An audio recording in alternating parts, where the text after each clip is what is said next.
Juan 6:6 hanggang 63. Nang ito ay marinig ng marami sa kanyang mga alagad, sila ay nagsabi, "Mahirap ang pananalitang ito. Sino ang may kayang makinig dito?" Subalit si Jesus, palibhas ay nalalaman niya na ang kanyang mga alagad ay nagbubulungan tungkol dito, ay nagsalita sa kanila, "Ito ba ay nakakatisod sa inyo? Ano nga kung makita ninyong umaakyat ang anak ng tao sa kinaroroonan niya ng una? Ang Espiritu ang nagbibigay buhay, ang laman ay walang anumang pakinabang. Ang mga salitang sinabi ko sa inyo ay Espiritu at buhay." Ang Espiritu ang nagbibigay buhay.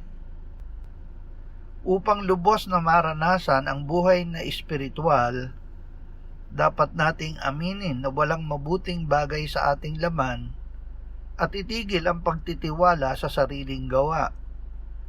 Ang tunay na pagsamba ay ang pagluwalhati kay Kristo Jesus nang walang anumang pag-asa sa sariling kakayahan. Ang buhay Kristiyano ay nagsisimula sa pananampalataya at dapat magpatuloy sa pananampalataya. Ang ating tanging gawain araw-araw ay ang manatiling konektado kay Jesus at hayaang ang kanyang Espiritu ang siyang kumilos at gumawa sa loob natin.